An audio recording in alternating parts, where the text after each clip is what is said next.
So in this question, there is a vector A that lies in xy plane, and there is a vector B in the direction of K that is in the direction of z axis. And the mod of A is given as 3, mod of B is given as 2. We have to find two things. That is, first is A cross B, mod of A cross B, and the second point we have to find is components of A cross B, uh, and so that if they are positive, negative, or 0. Now, for the first, we know that A cross B, that is mod of A cross B, is equal to mod of A into mod of B into sine theta. Now, mod of A is given, mod of B is given. Now we need to find the theta, that is angle between the A vector and B vector.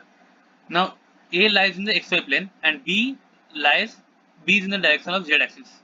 And we know that the angle between the xy plane and z axis is 90 degree.